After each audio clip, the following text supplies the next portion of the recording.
পুলিশের IG Abdullah Al Mamun, commissioner Habib, SB প্রধান মুনির, additional IG Atik, বিপ্লব এই সহ ডজন কুমার কুখ্যাত খুনি গ্রেপ্তার এড়িয়ে আয়েশে ঢাকা ক্যান্টনমেন্টে অবস্থান করছেন। আমার কাছে খবর আছে, গণ অভ্যুত্থান এবং বিপ্লবের প্রারম্ভিক সাফল্যের পর শুরুতেই যে সমস্ত কর্মকর্তাকে চাকরিচ্যুত করে অ্যারেস্ট করার কথা, মেজর আর কয়েক ঘন্টার মধ্যেই ডক্টর মোহাম্মদ ইউনূস ইউরোপ থেকে ঢাকায় অবতরণ করবেন।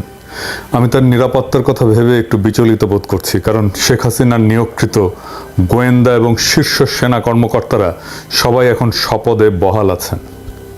এই লোকগুলো যে শুধু স্বৈরাচারী শেখ হাসিনার প্রতি সহানুভূতিশীল তাই নয়, একই সাথে এরা ইন্ডিয়ার খুবই অনুগত এবং বিশ্বস্ত অনুচর।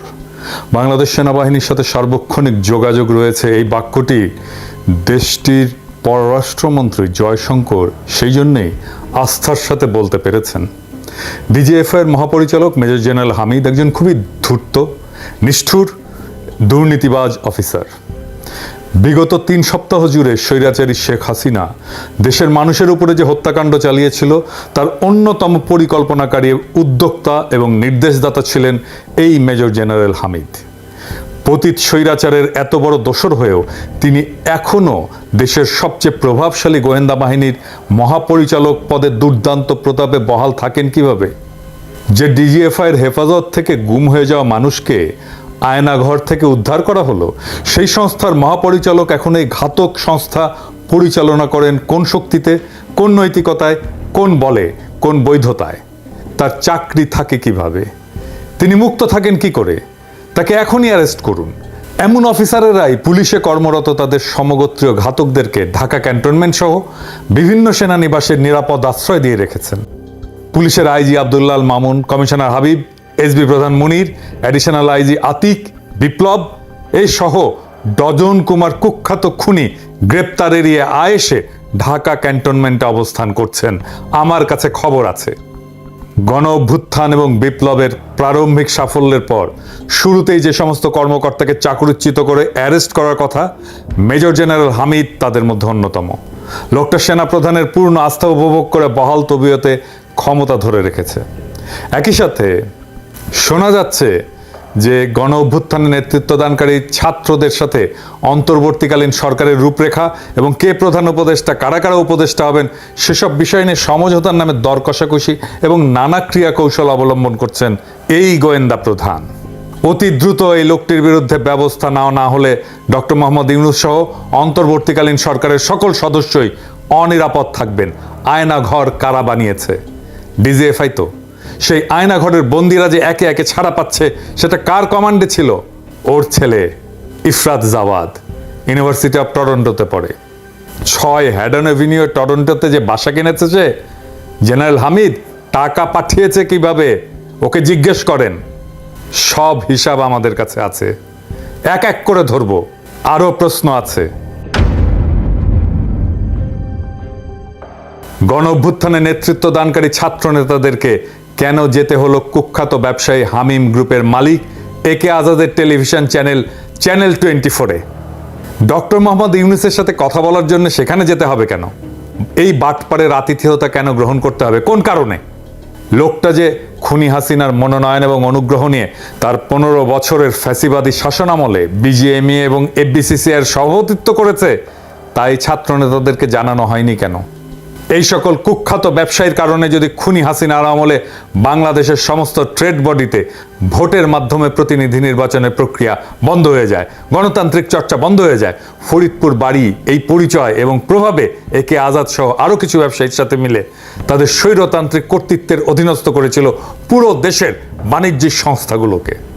রাষ্ট্রীয় মালিকানাধীন ব্যাংক থেকে হাজার হাজার কোটি টাকার ঋণ নিয়ে যারা ডেট সার্ভিস এবং ঋণ পরিশোধ করেনি, কুখ্যাত ব্যবসায়ী একে আজাদ তাদের মধ্যে অন্যতম। হিসাব করে দেখেন।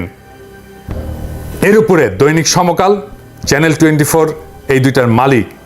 এই সমকালেই কাজ করত সেই লোক যে বলেছিল যে আপনার নোবেল প্রাইজ পাওয়ার জন্য এখন লবিং করা দরকার। আমরা নাম দিয়েছিলাম সমতেল, মনে আছে? তার মালিকানাধীন ফ্যাক্টরিগুলোতে শ্রমিকদেরকে ন্যায্য মজুরি দেওয়া হয় না, তাদের উপরে দমন পীড়ন চালানো হয় এবং বিভিন্ন গোয়েন্দা সংস্থাকে টাকা দিয়ে শ্রমিক নেতা হত্যার অভিযোগ আছে এর বিরুদ্ধে। দেশের সমস্ত বিরোধী দল যখন গত 7ই জানুয়ারির ডামি নির্বাচন বয়কট করে, তখন এই ভদ্র মানুষের বেশধারী দুর্বৃত্ত আওয়ামী লীগের বিদ্রোহী প্রার্থী হিসেবে ফরিদপুর শহর থেকে নির্বাচিত হয়েছিল। তারপরেও একে আজাদের বিজয়ী হতে সাহায্য নিতে হয়েছিল ডিজিএফআই এর বর্তমান মহাপরিচালক মেজর জেনারেল হামিদের। আওয়ামী ফ্যাসিস্ট দুঃশাসনের সাথে ওতপ্রোতভাবে জড়িত এমন সব ব্যবসায়ীদের কাছে আন্দোলনকারী নতুন প্রজন্মকে নিয়ে যেতে হবে কেন? যেখানে আমরা মনে করি 2014, 2018, 2024-এ অনুষ্ঠিত জাতীয় সংসদের সকল নির্বাচন বাতিল করতে হবে এবং এতে জালিয়াতি এবং বল প্রয়োগের মাধ্যমে যারা নির্বাচিত হয়েছিলেন তেমন সকল এমপিকে জেলে পুরতে হবে।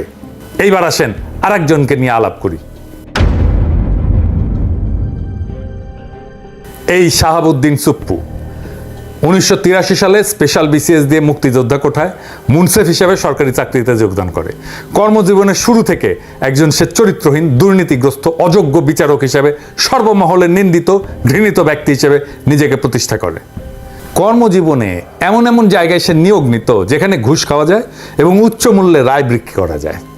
ওই রকম জায়গাগুলোতে বা স্টেশনগুলোতে ট্রান্সফার হয়ে প্রভূত বিত্ত বৈভবের মালিক হয়েছে এই চুপ্পু।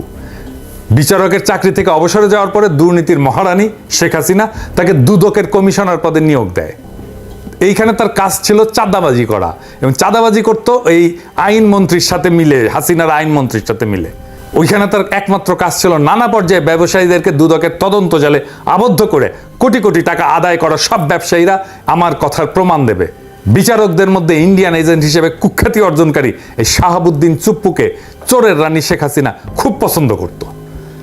চাকরি জীবনের সকল পর্বে ফ্যাসিস্ট শাসক শেখ মুজিবের মেয়েকে নগদ টাকার বান্ডিল দিয়ে আসতো এই চুপ্পু। তাদের দুইজনের সম্পর্ক ছিল দুর্নীতির অর্থ ভাগাভাগি করার মতো গোপন এবং খুবই ঘনিষ্ঠ।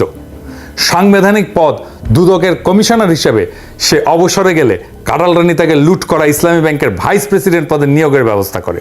সেখানে বসে চুপ্পু সারাক্ষণই দেশ লুটকারী এস আলমের নির্দেশ অনুযায়ী সকল ধরনের অন্যায় কার্যক্রম পরিচালনা করত। এই লুটেরের সাথে তার চুরি বাটপাড়ির সম্পর্ক বিচারিক জীবন থেকে শুরু হলেও দুদকের কমিশনার হিসেবে চুপ্পু এই কুখ্যাত ব্যবসায়ীর অপরাধ কর্মের অন্যতম ঘনিষ্ঠ সহযোগী হয়ে ওঠে। তার নির্দেশ অনুযায়ী বিভিন্ন ব্যবসায়ীর উপরে তদন্ত শুরু করে চুপ্পু তাদের সম্পত্তি, বাড়ি, জমি, ব্যাংক বা কোম্পানির শেয়ার এস আলমের কাছে কম দামে বিক্রি করতে বাধ্য করত। বাংলাদেশের সমস্ত ভিকটিম ব্যবসায়ী এর প্রমাণ দেবে। সফলভাবে অজস্র অপকর্ম সম্পন্ন করার পুরস্কার হিসেবে শেখ হাসিনা তার ব্যক্তিগত ব্যবসা বাণিজ্যের অন্যতম সহযোগী এস আলমের পরামর্শে চুপ্পুকে বাংলাদেশের রাষ্ট্রপতির আসনে বসায় দেয়। ফ্যাসিস্ট সরকারের পতনের পর এই পচা দেশের সেরা দুর্নীতিবাজ এবং ইন্ডিয়ান এজেন্ট শাহাবুদ্দিন চুপ্পুকে রাষ্ট্রপতি মেনে কাজ আগায় নিতে হবে বলে যে শিক্ষকেরা জ্ঞান দিচ্ছেন তারা নিশ্চয়ই হুঁশ হারায় ফেলছেন। এই চুপ্পু মুজিব বাহিনীর লোক, র ট্রেইনড লোক। মুজিব বাহিনীকে র ট্রেন করছে। বাংলাদেশের প্রেসিডেন্ট যাদেরকে বানাইছে হাসিনা সব কয়টা র ট্রেন্ড লোক। আব্দুল হামিদও র ট্রেন্ড লোক। এমন দাগী অপরাধীদেরকে রাষ্ট্রীয় গুরুত্বপূর্ণ পদ থেকে লাথি মেরে বের করে দিয়ে এদের বিচারের কাঠগড়ায় দাঁড় করাতে না পারলে এই গণ অভ্যুত্থান, বিপ্লব, শত শত শহীদের আত্মদান, অজস্র মানুষের অঙ্গহানি, অন্ধ হয়ে যাওয়া এবং অপরিসীম দুঃখ কষ্ট বৃথা যেতে বাধ্য হবে। পতিত সরকারের রাষ্ট্রপতি চুপ্পু, ডিজিএফআই এর মহাপরিচালক খুনি মেজর জেনারেল হামিদ এবং কুখ্যাত ব্যবসায়ী একে আজাদকে অন্তর্বর্তীকালীন সরকার গঠনের সকল প্রক্রিয়া থেকে দূরে সরায় দিতে হবে। তা না করতে পারলে এই তত্ত্বাবধায়ক সরকার ব্যর্থ হবে। এই বিপ্লবকে আর জন আকাঙ্ক্ষাকে ধারণ করতে পারবে না এই তত্ত্বাবধায়ক সরকার। আমরা চাই এই সরকার সফল হোক, আমাদের সমর্থন থাকবে, কিন্তু আমরা চাই না আওয়ামী লীগের হাতে অস্ত্র তুলে দিতে। আমরা চাই না আওয়ামী লীগ এটা বলুক এই সরকার ব্যর্থ হয়েছে। আমরা চিনি কারা হাসিনার অনুগ্রহ পাইছেন। আমরা জানি বাংলাদেশে ভারতের স্বার্থ কারা রক্ষা করে। আমরা যদি এদের কাউকে শাসন ক্ষমতার ধারে কাছে দেখি, বাঘের মতো ঝাঁপায় পড়ব আর কচ্ছপের মতো কামড়ায় ধরব। ছাড়ন নাই। ইনকিলাব জিন্দাবাদ।